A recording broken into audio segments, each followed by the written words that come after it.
Un enfant doit pouvoir naître d'un homme et d'une femme et la loi doit respecter cela. Bravo. Bravo.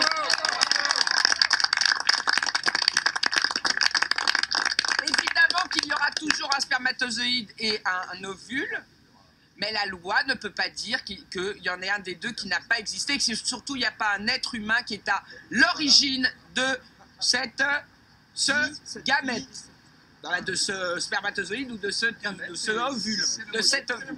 Voilà. Donc, voilà, c'est simplement ça qu'on veut dire, et on voudrait que tout le pays se saisisse de ce sujet, car il ne concerne pas que notre intimité, que nos relations personnelles, il concerne celles des autres, mais surtout des générations à venir.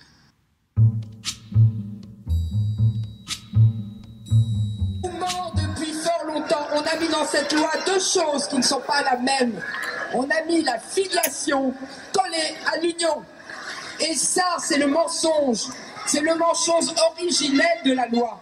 Donc nous avons demandé avec Famille de France, nous avons demandé jeudi dernier à l'Institut IFOP de faire un comparatif.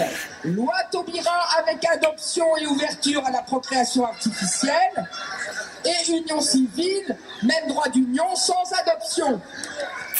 Toi, tu m'écoutes? Tu veux la loi ou tu la veux pas? Ben, si tu n'as pas d'union, tu auras la loi. Parce que les Français ont répondu non à la loi à 64%, si on a une union à 54%. Le sondage est sans appel. Il n'y aura pas de retrait de loi Taubira si on ne propose pas l'union des droits en union civile. 54% des Français sont pour. Alors, je vous le dis, c'est la seule solution. Nous n'en aurons pas d'autre. Et je ne suis pas venu dans une manifestation contre l'union civile. Donc je m'en vais. Très bien, très bien, très bien. L'unité doit être préservée. On s'en fout de la loi.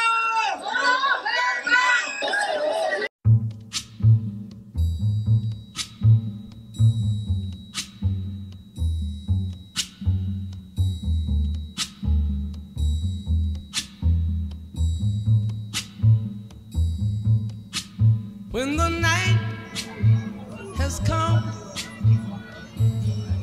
and the land is dark. Bon, alors, nous sommes à l'endroit même où le 13 janvier 2013, nous avons commencé la manifestation millionnaire pour séparer le mariage biologique de l'union de même sexe et pour qu'on ne touche pas à la procréation des enfants et à leur filiation biologique. Et aujourd'hui, nous sommes au même endroit en 2024, car dans 2 jours, il va être constitutionnalisé le droit de donner la mort supérieur au droit de donner la vie. Alors que nous sommes en pleine dénatalité avec une chute exceptionnelle des naissances qui a commencé justement en 2013 en France et en Europe, enfin en France.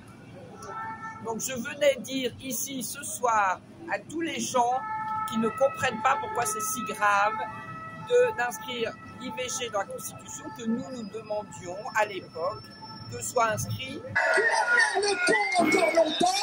Alors, moi j'ajoute, pour qu'il n'y ait plus de problème une fois qu'il y aura l'union, on va constitutionnaliser le mariage. La filiation biologique et le mariage, union de l'homme et de la femme biologique pour procréer, dans la Constitution. C'est l'inverse qui va se passer à partir de mercredi prochain, jusqu'au 5 mars au Congrès à Versailles.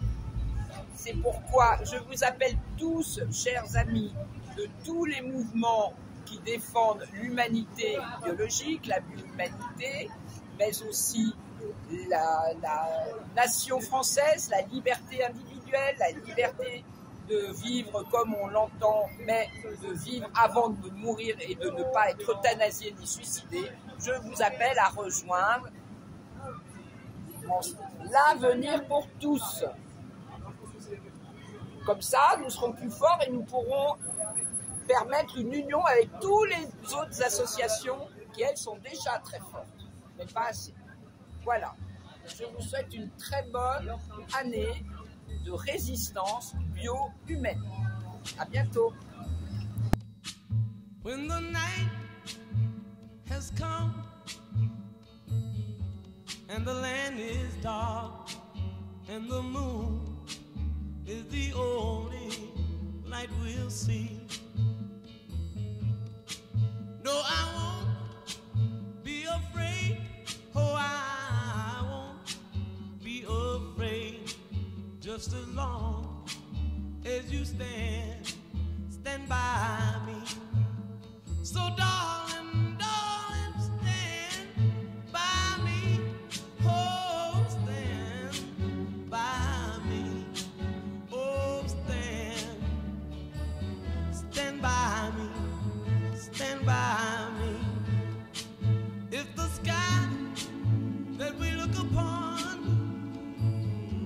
should tumble and fall, or the mountain should crumble to the sea, I won't cry, no, I won't shed a tear, just as long as you stand by me. And darling, darling, stand by me. Oh, stand by me. Oh, stand now. Stand by me. Stand by me.